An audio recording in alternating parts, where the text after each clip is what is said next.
우리 고다 형제에게 은혜를 부어주셔서 그곳에서도 하나님의 영광을 나타내고 안전하게 돌아오게 하여 주시옵소서. 예배를 위하여 고다 형제를 위하여 통성으로 주여 부르짖어 기도합시다. 주여, 거룩하신 자비로우신 아버지 하나님 참으로 감사합니다. 오늘 주께 나온 것이 우리의 힘으로 나온 것이 아니라 주님이 우리를 불러주셨기에 나온 줄로 믿습니다. 오늘 예배 가운데 주의 성령을 충만하게 부어주셔서 성령이 나타나고 성령의 역사가 우리 가운데 기름 부어질 수 있도록 주님 도와주시옵소서. 예배를 방해하는 모든 것들 예수의 이름으로 떠나가게 하여 주시옵소서. 오늘 이 시간 성령의 임재가 충만하게 부어지는 기름 부어지는 장소 되게 하여 주시고 한 사람도 빠짐없이 은혜 받게 하시며 시험 들은 성도들 시험에서 이길 수 있도록 주님 도와주시옵소서. 이 나라의 민족 불쌍히 여겨주시옵소서. 아버지 하나님, 북한에서도 우리가 자유함을 얻게 하여 주시고 이 나라의 민족의 자유민주주의 대한민국 지켜줄 수 있도록 아버지 하나님 지켜주시옵소서. 오늘도 성령 안에 예배하게 하시고 아버지 하나님 사랑하는 마음으로 성도들과 교제하고 교통할 수 있도록 주님 도와주시옵소서. 오 거룩하신 아버지 하나님, 주님 감사합니다. 거룩하신 아버지 하나님, 우리를 사랑해 주셔서 감사합니다. 우리 또한 주님을 사랑합니다. 우리를 먼저 사랑해 주셔서 이전보다 더욱 주님 사랑하고 영원히 주님만을 높여드리는 저희들의 삶이 되게 하여 주시옵소서. 그렇게 인도하실 줄 믿사오며 예수님의 이름으로 기도합니다. 아멘.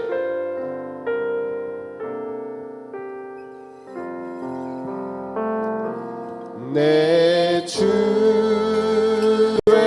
되신 주를 참 사랑하고 곧 그에게 죄를 다 고합니다. 그는 은혜를 주신 내 예수시니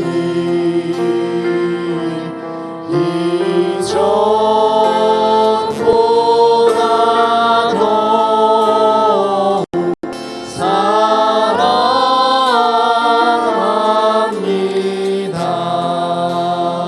사랑합니다. 우리 자매님들 찬양합시다. 주 날 사랑하사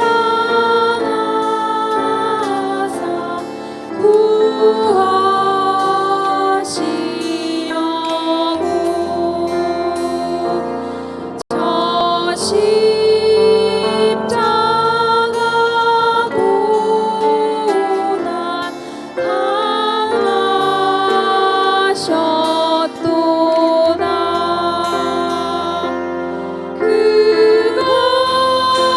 그것이 받으신 내 주 배우니 이전보다 더욱 사랑합니다. 형제님들, 내 평생에 힘쓸 그 큰 내 평생에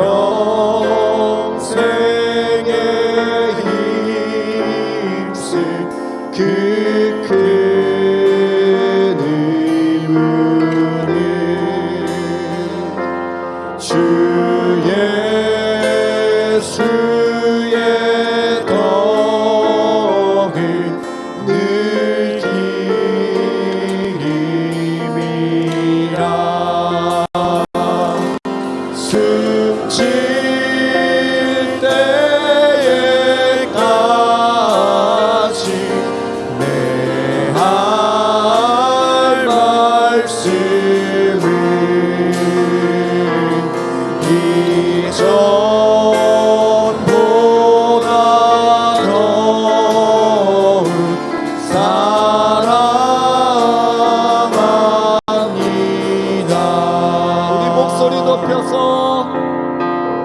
찬양합시다. 그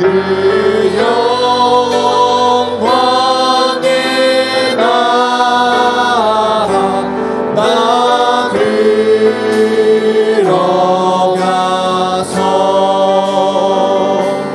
그 풍성한 은혜 늘 감사하리.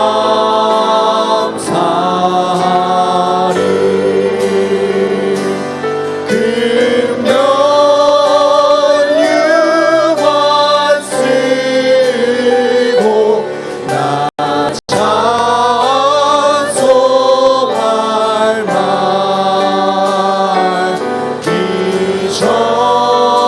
이전보다 더욱 사랑합니다. 그 영광의 나라 그 영광의 나라 나 들어가서 그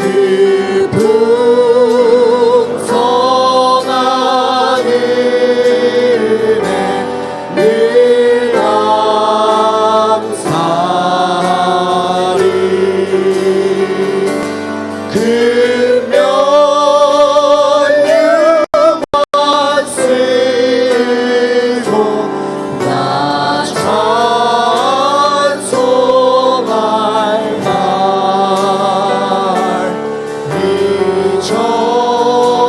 이전보다 더욱 사랑합니다.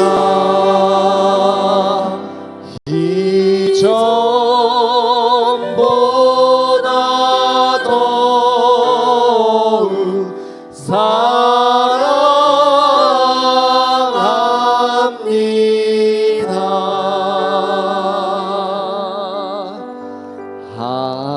아버지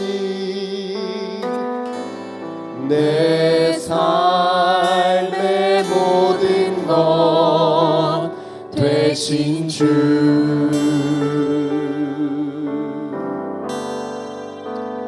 나의 소망 나의 참 기쁨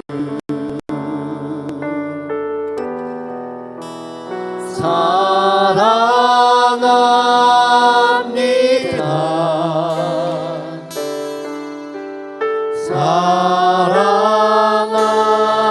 사랑합니다.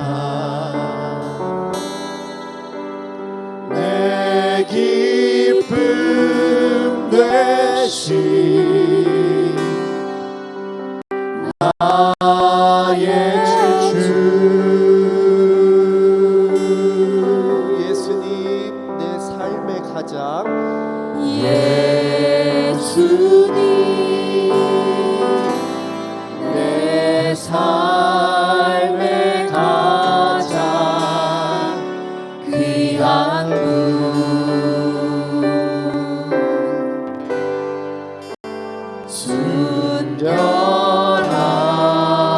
순결하고 친절하신 주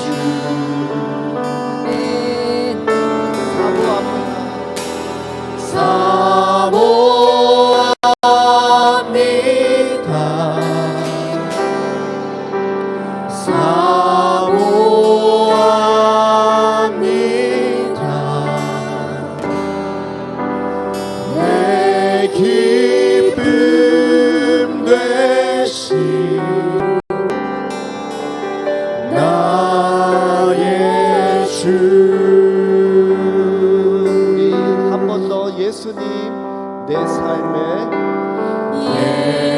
예수님 내 삶의 가장 귀한 분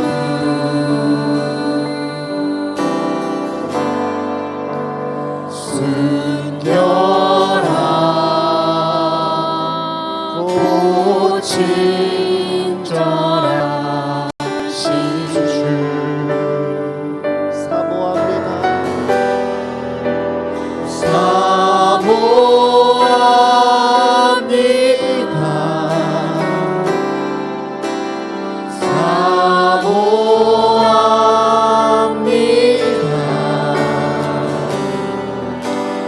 내 기쁨 되신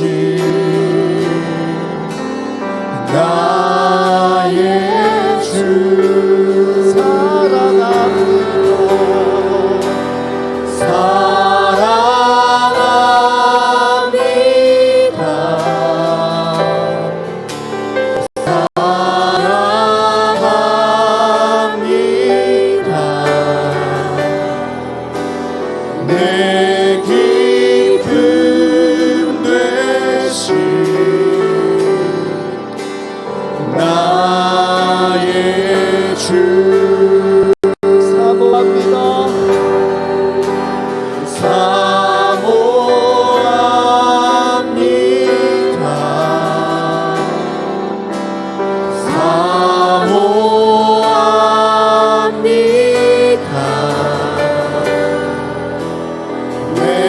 내 기쁨 되신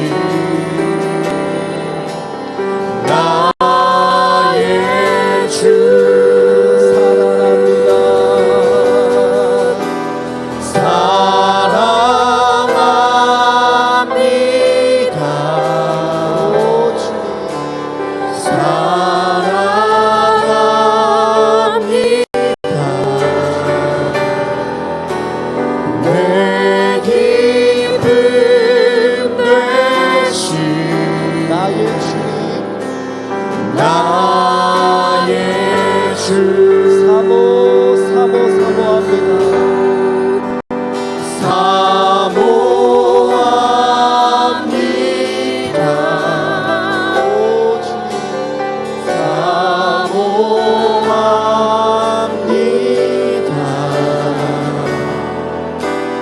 내 기쁨 되신 아버지 나의 주 사모한다고 주님 사랑한다고 더 사모를 기도합시다. 주님 아버지여 내가 주님을 사랑하든지 주님이 아십니다. 그러나 주님 나는 더욱 주님 사랑하고 싶습니다. 주여 내 마음을 온전하게 하여 주시고 거짓된 마음 아버지 하나님 악한 마음 버리게 하시고 온전히 주님 사랑하게 하여 주옵소서. 내 힘으로 내 눈으로 낼 수 없기에 오 아버지 하나님 오늘도 무릎을 꿇고 주님 앞에 간절하게 사와라. 아버지 하나님 구하오니 오 주여 예수님만 나타내고 예수님만 사랑하는 인도하여 주시옵소서. 오 감사합니다. 주님 사랑합니다.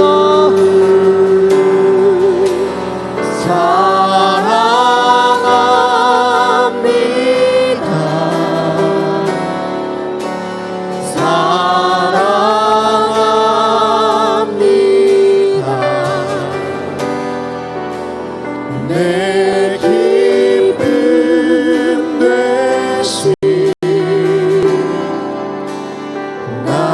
나의 주 사모합니다.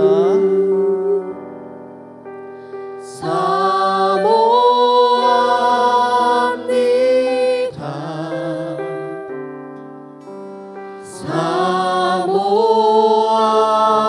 사모합니다.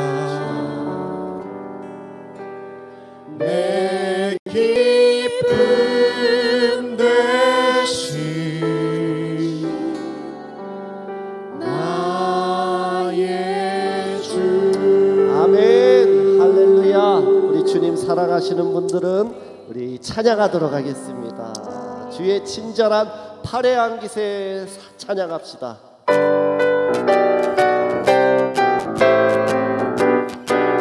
손뼉치며 주의 친절한 팔의 안기세 우리 마음이 평안하리니 항상 기쁘고 복이 되겠네. 영원하신 팔의 안기세 주의 평안하리니 항상 기쁘고 복이 되겠네. 영원하신 팔에 안기세 주의 팔에 그 팔에 안기세 주의 팔에 영원하신 팔에 안기세 날이 갈수록 주의 사랑이 두루 광명하게 비치고 전성 가는 길 편히 가리니 영원하신 팔에 안기세 주의 팔에 크신 팔에 안기세 주의 팔에 영원하신 팔에 안기세 주의 보좌로 나갈 때에 기뻐 찬미 소리 외치고 겁과 두려움 없어지리니 영원하신 팔에 안기세 주의 팔에 크신 팔에 안기세 주의 팔에 영원하신 팔에 안기세 내 영혼에 햇빛 비치니 주 영광 찬란해 이 세상 어떤 빛보다 이 빛 더 빛나네 주의 영광 빛난 광채 내게 비춰주시옵소서 그 맑은 얼굴 배울 때 나의 영혼 자녀님들 내 영혼에 노래 있으니 주 찬양합니다.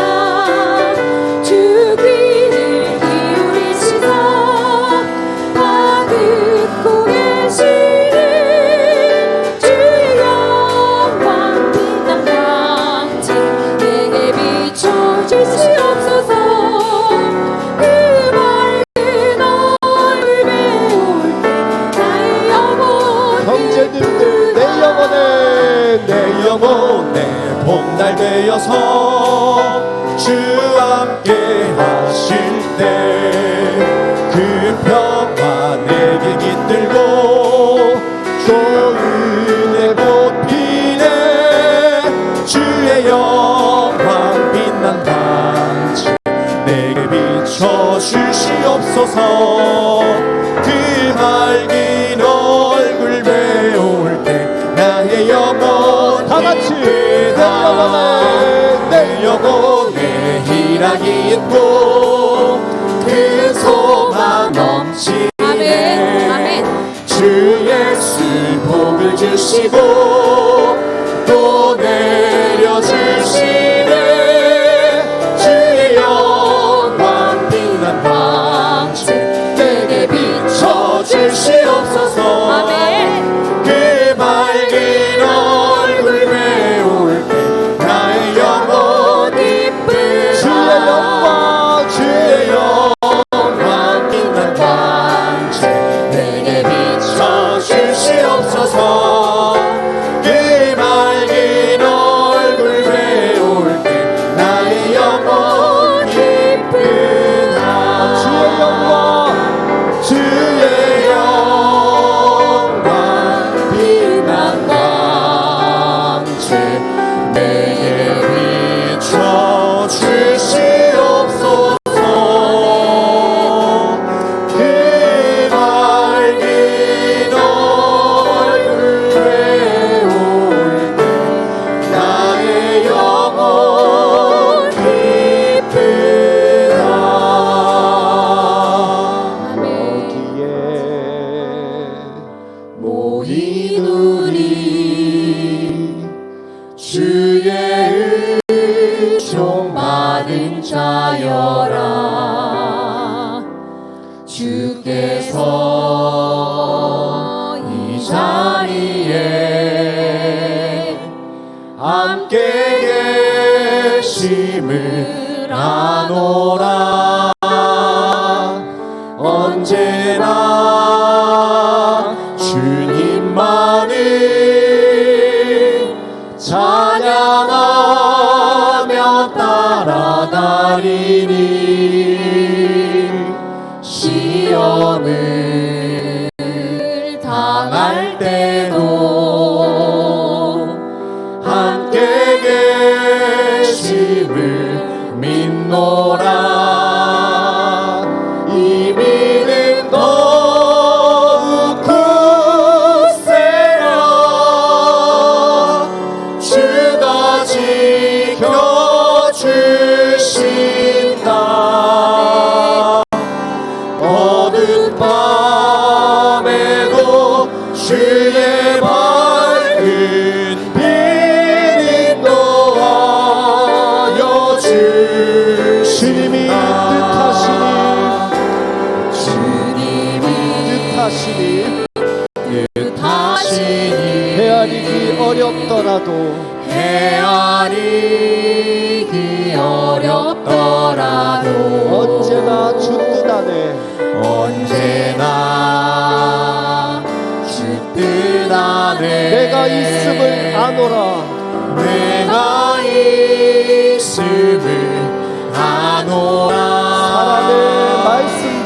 사람의 말씀들이 나를 더욱 새롭게 하니 나를 더욱 새롭게 하니 때로는 넘어져도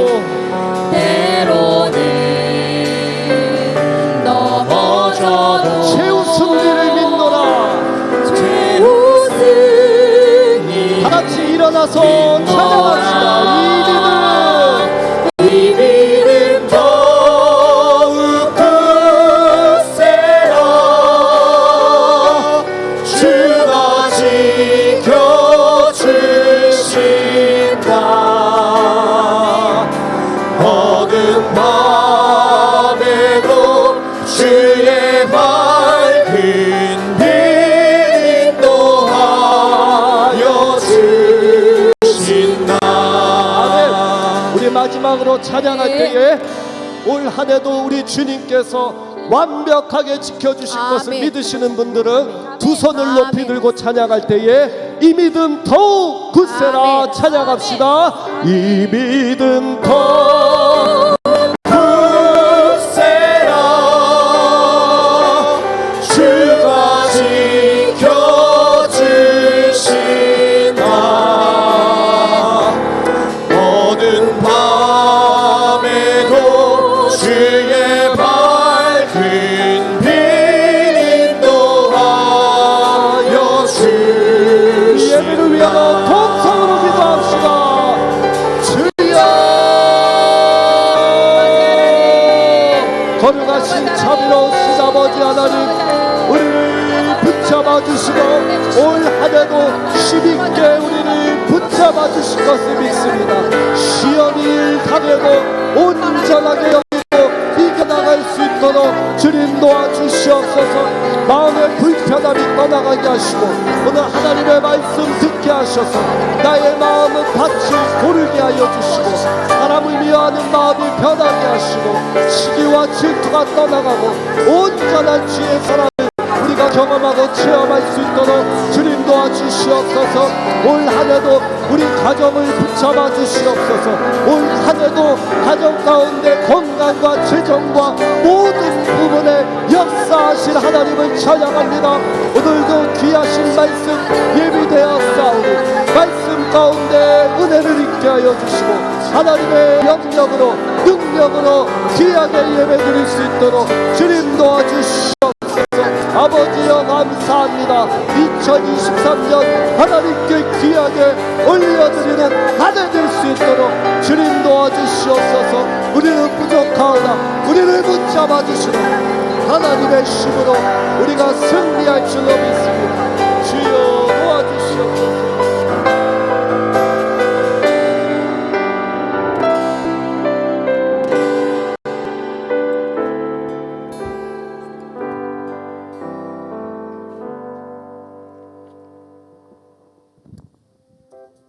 성경 일독과 말씀 묵상. 두 번째, 묵상하는 사람들. 교회가 다시 살아나는 비결은 말씀 묵상과 기도에 달려 있습니다. 묵상하는 개인이 건강하고 묵상을 가르치고 실천하는 교회가 건강합니다. 성경의 인물들 가운데 말씀 묵상에 힘쓴 사람들이 많습니다. 그들을 통해 교훈을 받게 됩니다.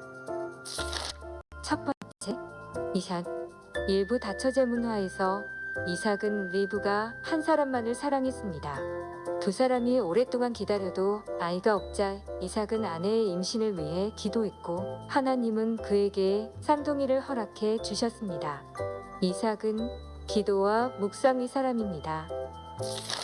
두 번째, 여호수아. 여호와께서는 여호수아에게 지시를 내리셨습니다. 율법책을 묵상하라는 것이었습니다.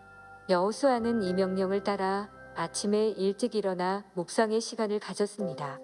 여호수아처럼 하나님 말씀을 묵상하고 그 안에 기록된 것을 실행하면 모든 일이 형통하게 됩니다. 세 번째, 다윗. 다윗은 자신의 삶이 매우 딱하게 되었을 때 하나님과의 과거 경험을 묵상했습니다. 우리는 다윗의 삶에서 그의 마음과 생각을 의도적으로 하나님께 두는 것이 안전하고 결국 그의 마음을 안정시켰음을 짐작할 수 있습니다. 네 번째, 디모데. 바울 사도는 디모데에게 권면하였습니다. 진보는 하나님의 길을 묵상한 결과로 나타나는 것입니다. 성경은 우리가 생각을 어디에 두느냐에 따라 우리 삶의 결실이 크게 좌우됨을 상기시켜줍니다. 다섯 번째, 루디아. 하나님께서는 강가에 있는 기도처에서 친구들과 함께 말씀을 묵상하고 기도하는 루디아의 마음을 열어 바울이 전하는 하나님의 말씀을 청종케 하셨습니다. 성경 말씀을 묵상하면 우리 삶에서 하나님의 뜻과 그분의 길과 일치하지 않는 무언가를 깨닫게 될 수 있습니다. 2023년 세상이 주목하는 교회, 말씀 묵상으로 하나님과 더욱 가까워집시다.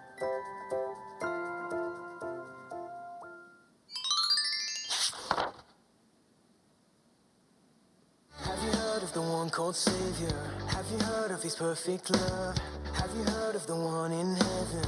Have you heard how he gave his son? 'Cause I have found this love. I believe in the Son. Show me your way. Jesus, you are my best friend, and you will always be.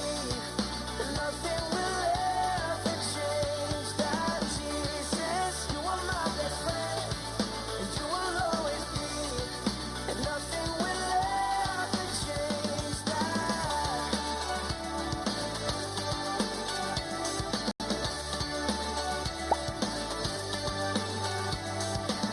I believe in the one called Savior. I believe he's the risen one. I believe that I'll live forever. I believe that my King will come. 'Cause I have found this love. I believe in the Son. Show me your way. Jesus, you are my best. 새해에는 성경 읽기 표에 따라 말씀을 읽고 받은 은혜를 공동체와 함께 한 줄 카톡으로 나누어 주시기 바랍니다. 기부금 영수증 신청을 받습니다. 제출 일주일 전에 1층 사무실 앞에 있는 신청서를 제출해 주시기 바랍니다. 자세한 내용은 교회 홈페이지 주보기를 통하여 확인하실 수 있습니다.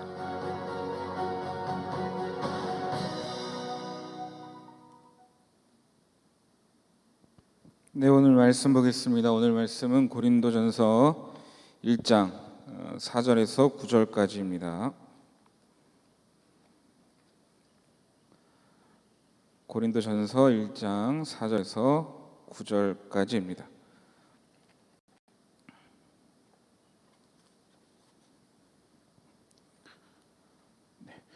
우리 한 목소리로 함께 읽겠습니다.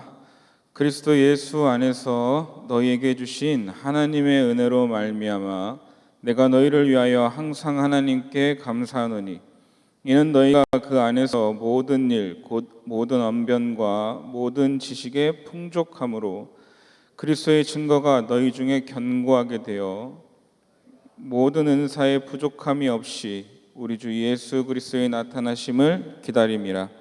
주께서 너희를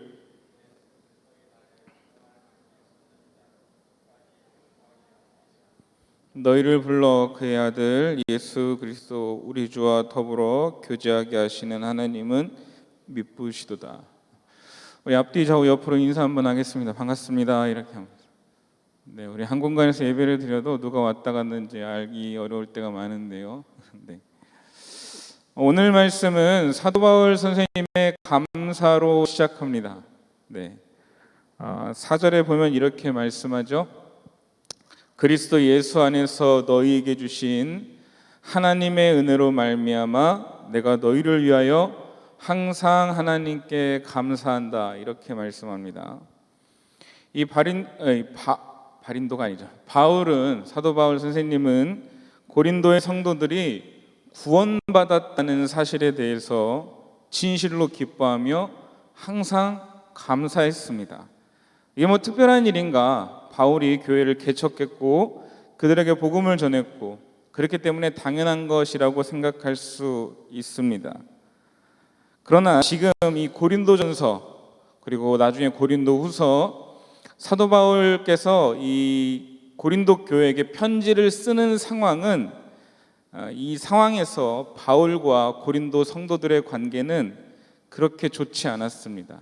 매우 감정의 골이 깊은 상태였습니다. 고린도 교회는 이 사도 바울의 가르침에서 어긋나는 많은 문제들을 가지고 있었습니다. 지난 시간에도 이야기했듯이 이 고린도는 상업의 중심지였습니다. 그리고 무역의 요충지였습니다. 동서남북으로 이 고린도를 중심으로 그 당시 무역이 이루어졌습니다. 그리고 관광 산업이 매우 발달했습니다. 수많은 사람들이 고린도로 몰려들었습니다. 그래서 많은 사람들에게 고린도는 기회의 땅이었습니다. 세상적인 부를 쟁취할 수 있는, 성공과 명예를 얻을 수 있는 기회의 땅이었습니다. 그러니까 고린도라는 그 도시에 모여든 많은 사람들의 머릿속과 마음속에 가장 바라는 것은 이겁니다. 돈, 명예, 성공이었습니다. 그래서 이 고린도에 모여든 사람들은 쟁취해야 되기 때문에, 그것을 욕심내고 모인 사람들이기 때문에 이 사람들의 성향은 첫 번째로 자기 주장이 매우 강했고 야심이 많았습니다. 그리고 경쟁심이 무척 강했습니다. 남을 짓밟고 올라서야 하는 것이죠. 이 당시 후견인 문화가 있었는데 오늘날로 말하면 청탁이 굉장히 심했던 것입니다. 성공을 향한 욕구가 넘쳤기 때문에 성공하려면 자기를 자랑하고 홍보해야 했습니다. 그리고 성공을 최고로 여기고 승자에게 열광했습니다. 이런 분위기를 한껏 더 고조시켰던 것이 이 고린도에서 벌어졌던 그 올림픽 경기 비슷한 체육 대회가 그런 것이었습니다. 꼭 지금의 우리 시대를 보는 것 같습니다. 이 세상의 높은 곳을 향해서 수단과 방법을 가리지 않고 달려가는 이 고린도 사람들에게 사도 바울은 가장 높은 곳에서 가장 낮은 곳, 가장 천한 십자가에서 죽으신 하나님의 아들 예수 그리스도의 복음을 전했습니다. 그러니까 이 고린도라는 도시에 사는 사람들의 성향과는 전혀 맞지가 않는 거예요. 이 사람들은 지금 세상의 영광을 가져야 되고 높아져야 되고 부해져야 되고 세상에서 최고가 돼야 되는데 사도 바울이 전한 복음은 완전 반대의 것이었습니다. 하나님의 아들, 가장 높으신 그분이 하늘에서부터 땅 밑에까지 가장 낮고 천한 곳에 임하셨다. 이 복음이 잘 먹혀 들어갈 리가 없습니다. 그런데 놀랍게도 많은 고린도 사람들이, 고린도 교회 안에는 부자도 있었고 노예도 있었고 섞여 있었지만 이 고린도 성도들이 복음을 받아들이고 교회가 생겼다는 것입니다. 그런데 문제는 이 세속적인 문화와 쪄들어 있었던 이 성도들이 이 세속적인 문화와 단절하지 못한 채로 교회로 들어온 것입니다.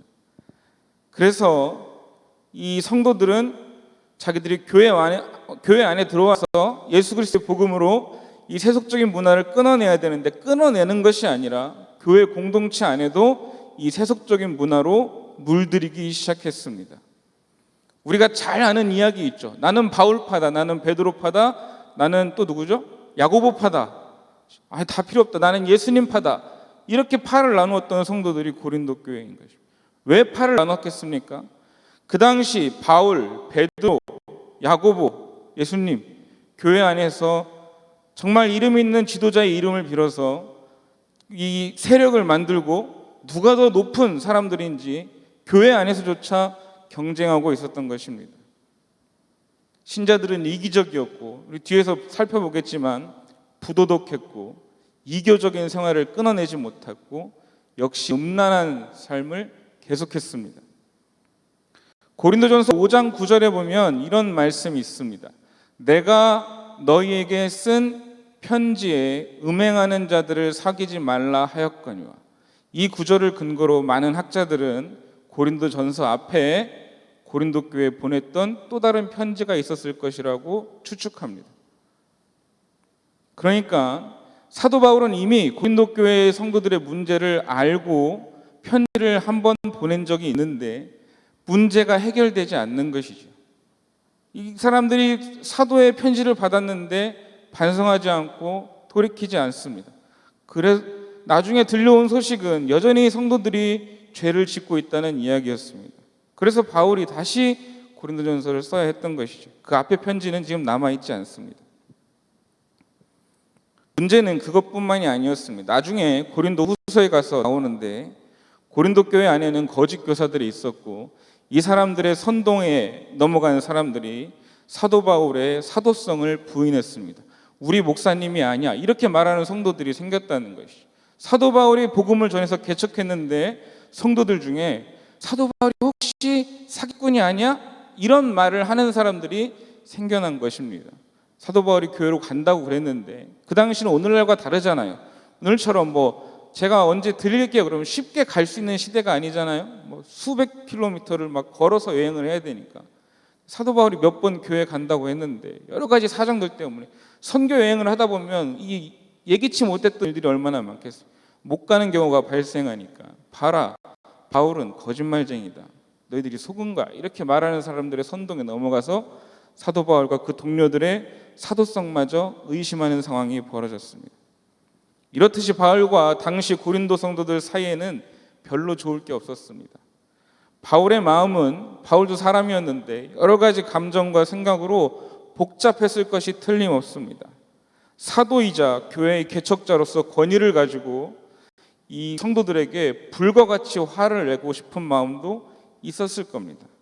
그러나 바울은 그렇게 하지 않았습니다.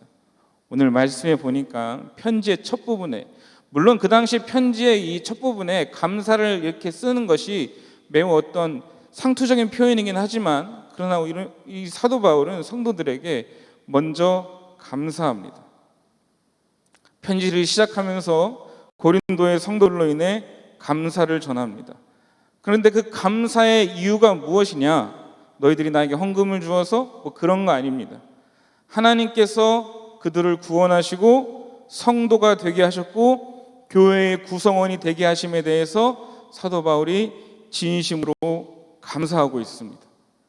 그리고 바울은 그들이 구원받은 것뿐만 아니라 또 다른 감사의 이유가 있는데 5절에서 7절까지 이렇게 말씀합니다.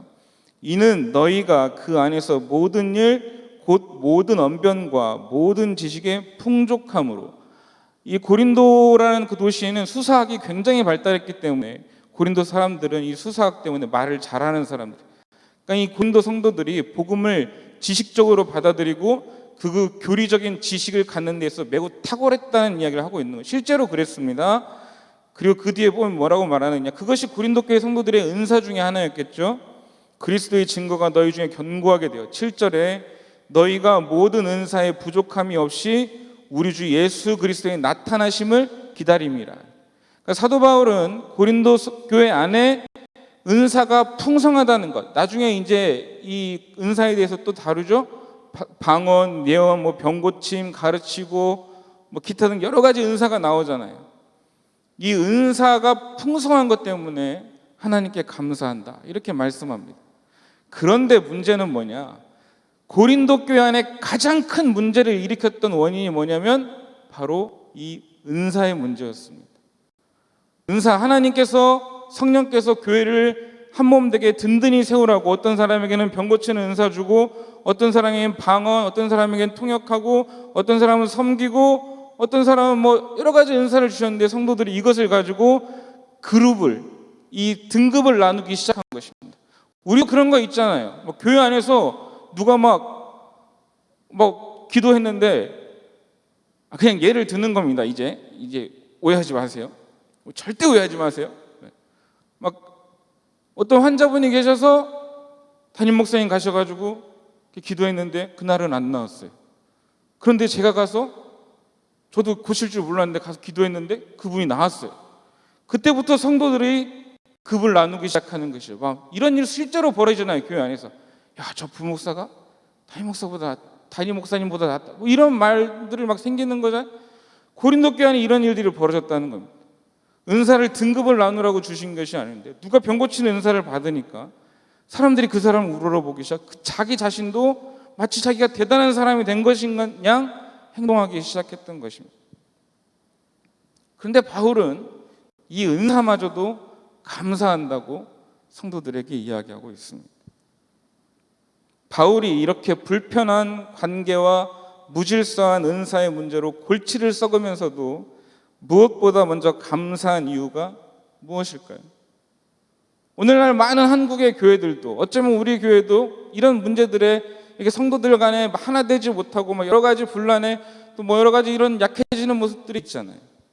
막 오늘날 또 수많은 어떤 그런 상황들 속에서 교회가 교회를 비난하고 성도가 교회를 비난하고 코로나를 지나면서 많은 성도들이 교회에 대해서 실망하고 교회가 도대체 무슨 희망이 있느냐 막 이렇게 불평하고 원망하고 이 자리에 앉아 있지만 교회에 대해서 그렇게 기대하지 않는, 교회 공동체에 대해서 그렇게 기대감이 없는 그런 시대를 살고 있는 것이 지금 아니겠습니까? 사도 바울도 그랬을까요? 내가 그렇게, 사도 바울은 심지어 고린도에 사역하면서 사례비도 안 받았습니다. 오해받을까 봐. 자기가 천막을 지으면서 돈을 벌어가면서 동료들을 먹여가면서 그렇게 복음을 전했습니다. 나중에 그것까지도 성도들이 뭐라고 그러죠. 사도 바울도 그렇게 생각할 수 있을 수 있을 거 아니에요. 아, 실망스럽다. 이게 무슨 교회의 모습인가? 오늘 많은 성도들이 그런 생각을 갖지 않겠습니까? 그런데 사도 바울은 그렇게 생각하지 않습니다. 감사한다. 하나님이 너희들을 교회로 세워주신 것을 감사한다. 하나님이 너희에게 은사를 주신 것을 감사한다. 너희가 교회 공동체 안에 있는 것만으로 나는 감사한다. 바울이 그렇게 감사할 수 있었던 이유는 이 모든 일의 주체가 하나님이심을 알았기 때문입니다. 우리가 때로 감사하지 못하는 이유는 그 일의 주체가 나라고 생각하기 때문에 그렇습니다.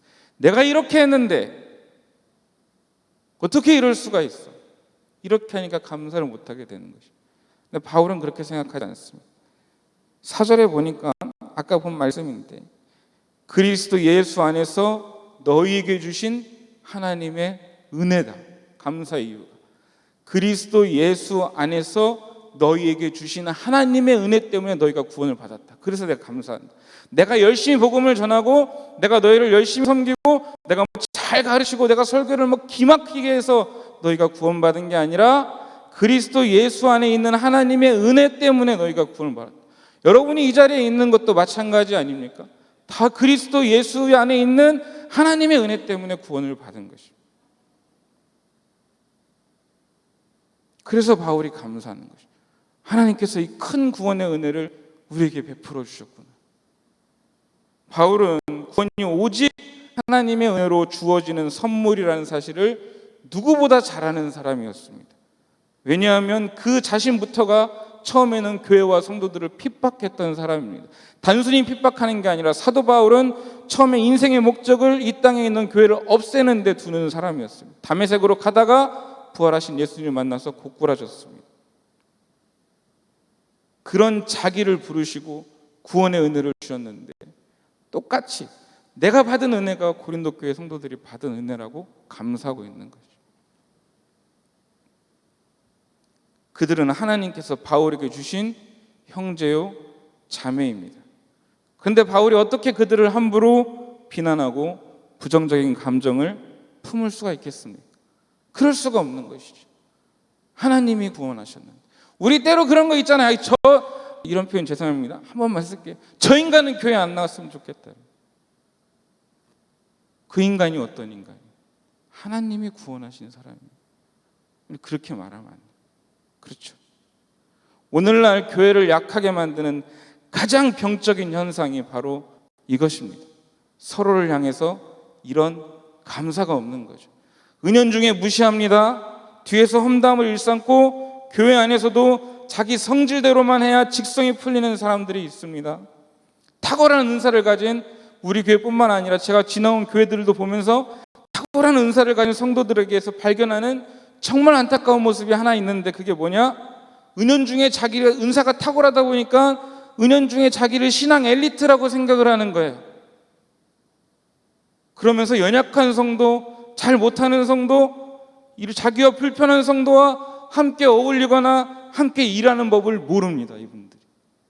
그러니까 너무 안타깝죠. 같이 하면 정말 많은 일을 할 수 있는 분인데 그 성질머리를 못 죽이니까 그 은사가 묻히는 거예요. 그래서 교회가 약해집니다. 하나가 되지 못하는데 어떻게 힘이 있겠습니까? 생각해 보십시오. 여러분이 받은 것 중에 하나님이 주시지 않은 것이 무엇입니까? 여러분이 다른 사람보다 돈이 많습니까? 왜 돈이 많습니까? 하나님이 주신 거예요. 그렇죠? 여러분이 돈 벌 수 있는 건강과 지혜 누가 주셨어요? 하나님이 주셨어요. 하나님이 어리석은 부자에게 말하죠. 어리석은 자요, 오늘 밤 내가 내 영혼을 걷어가면 그게 다 누구 것이 되겠느냐. 아직 살려주셔서 여러분이 부유한 겁니다. 여러분이 다른 사람보다 유독 건강합니까? 교회 봉사를 잘할 수 있습니까? 지혜롭습니까? 성경에 대해서 많이 압니까? 다 하나님의 은혜인 것이죠. 여러분이 구원을 받고 성도가 되어 지금 이 자리에 있을 수 있는 이유도 다 하나님의 은혜입니다. 여러분이 다른 사람보다 착하고 의롭기 때문이 아니라는 것입니다. 오직 하나님의 은혜이고 십자가의 공로 덕분입니다.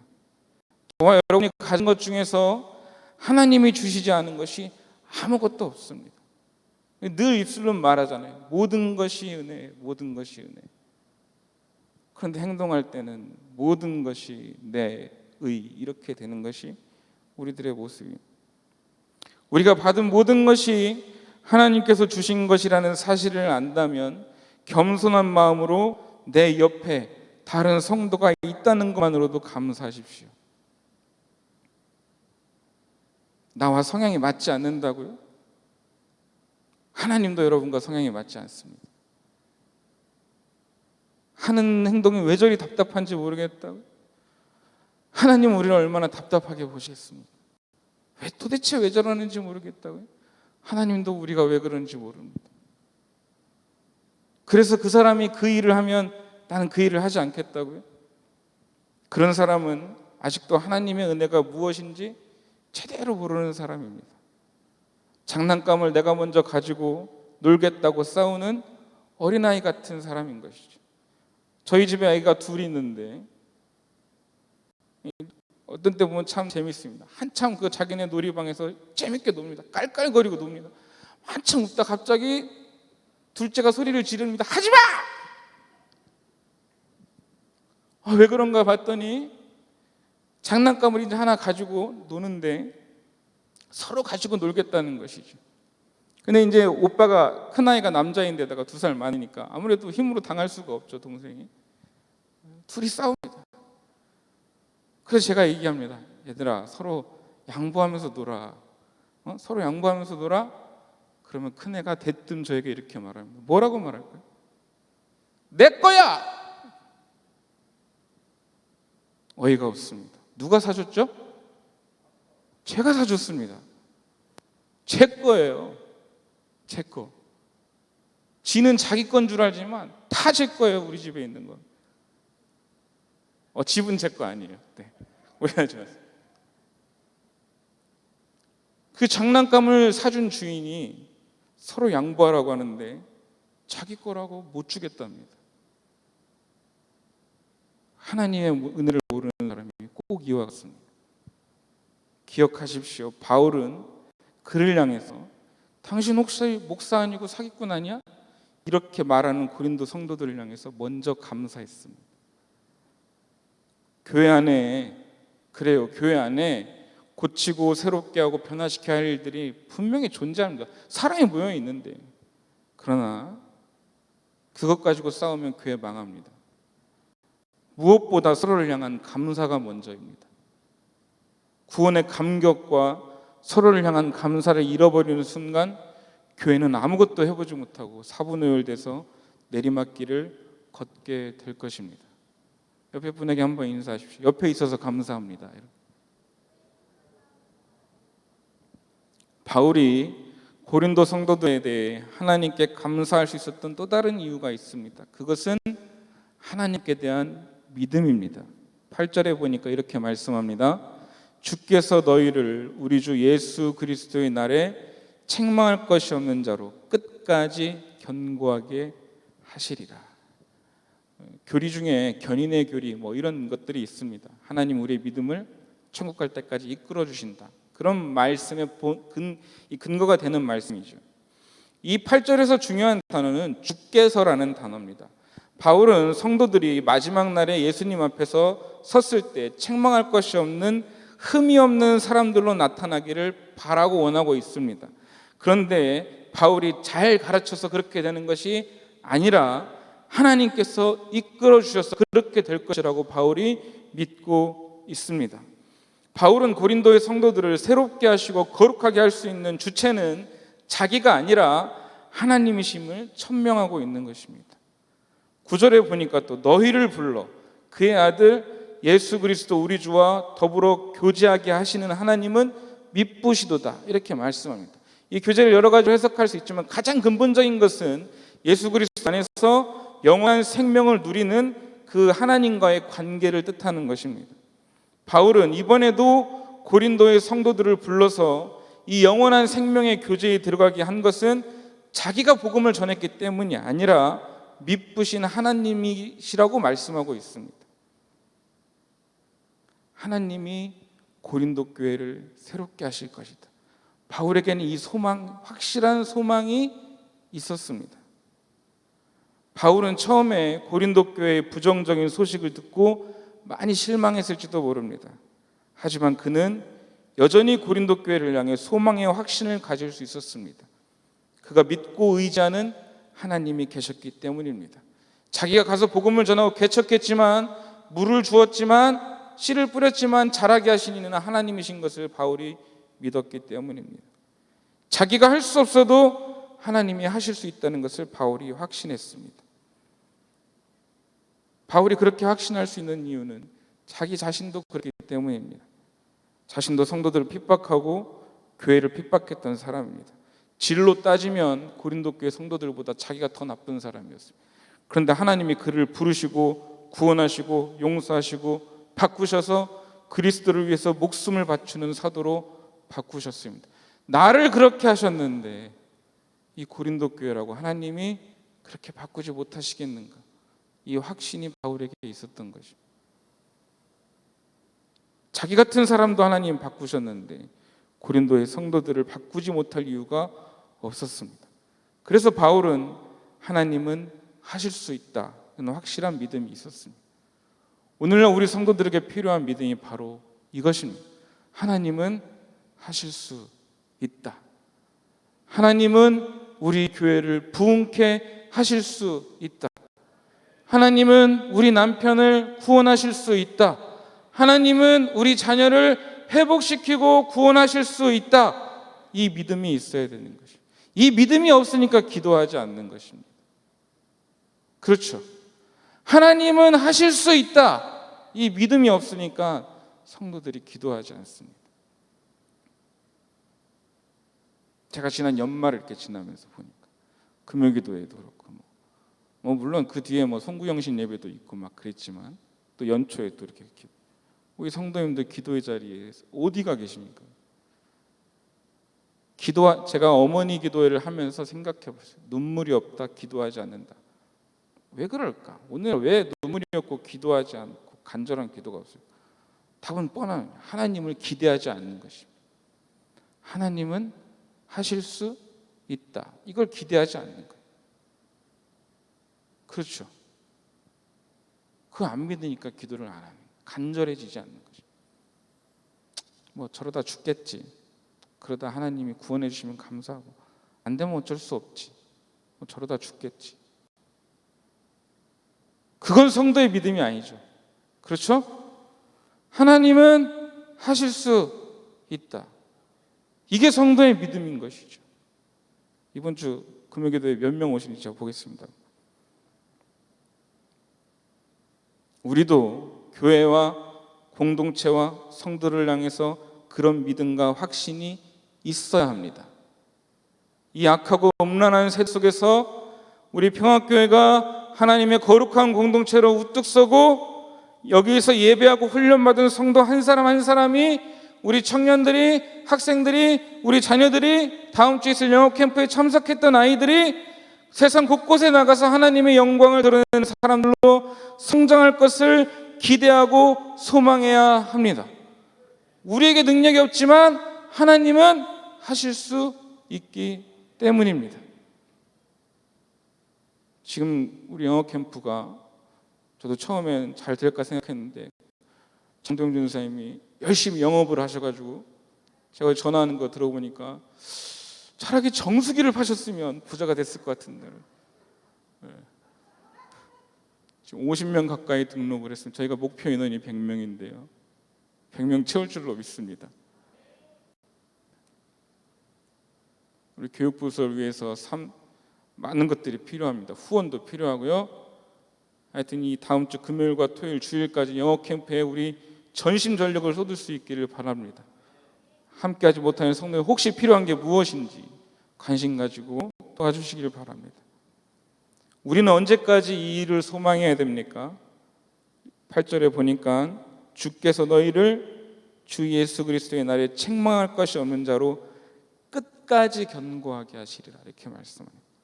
우리는 주님이 오시는 마지막 날까지 우리의 교회와 공동체와 성도들이 하나님의 은혜로 구원을 받고 거룩한 백성으로 견고히 서고 그리스도와 성도 간의 교제가 넘치는 교회가 되기를 소망해야 됩니다. 2023년 그렇게 기도했는데 부흥의 역사가 없던데요? 바울이 지금 뭐라고 그랬죠? 1년이라고 그랬나요? 1년 뒤라고 그랬나요? 누가 오실 때까지? 주님이 오실 때까지. 마지막까지 포기하지 마. 주님 오실 그날까지 포기하지 말라는 말이에요. 우리가 교회를 향해서 이런 소망과 확신을 갖는 일은 주님 오실 날까지인 거죠. 그때까지 비록 교회가 때로 우리 마음에 안 들고 우리 교회만 말하는 게 아니라 이 땅에 있는 모든 하나님의 교회들이 연약해 보일지라도 그래도 주님 오시는 마지막 날 순간에라도 변화될 그 소망을 잃어버리지 말라는 것입니다. 그래서 우리는 이 소망과 믿음과 확신을 가지고 기도하는 일을 주님이 오실 날까지 포기하지 말아야 합니다. 2023년 기도했는데 안 되면 2024년 기도해야 됩니다. 25년 기도했는데 안 되면 26년에도 교회 부흥을 위해서 기도해야 되지 않겠습니까? 왜요? 하나님은 하실 수 있으니까. 여러분이 1년 기도했는데 남편이 구원 못 받았어요. 그럼 내년에도 기도해야 되죠. 언제까지? 주님 오실 때까지. 자녀들이 신앙으로 바로 서지 못하면 주님 오실 때까지 기도하십시오. 여러분이 죽고 난 그 뒤에도 주님은 구원하실 수 있습니다. 우린 영원하지 않지만 하나님 영원하시기 때문에 여러분에게 하나님은 하실 수 있다 이 믿음이 있습니까? 그럼 주님 오실 날까지 기도하기를 포기하지 마십시오. 성도와 성도를 계속해서 사랑하고 감사하십시오. 우리의 현실과 상황을 볼 때 안 될 것 같은 수많은 이유들이 있습니다. 그러나 우리가 할 수 없는 것이지 하나님이 하실 수 없는 것은 아닙니다. 하나님은 하실 수 있습니다. 우리가 이 믿음을 가질 때 우리 교회 공동체와 교회는 하나님께서 정말로 기뻐하시는 교회가 될 소망이 있습니다. 이 믿음이 있을 때 여러분의 가정과 자녀들에게 소망이 있습니다. 여러분의 가정에서 아무도 기도하지 않아요. 여러분 남편도 아내도 자녀들도 기도하지 않아요. 누구도 몰라요. 하나님은 하실 수 있다는 거. 누가 해야 되겠습니까? 저와 여러분이 해야 되죠. 그런데 왜 우리 기도의 자리는 자꾸 쪼그라드는 것이죠? 그러면 안 돼요. 이 믿음이 있을 때 우리의 기도는 더욱 간절하고 지속적이며 거대한 불길로 타오르게 될 것입니다. 우리 이 시간 찬양 하나 부르겠습니다.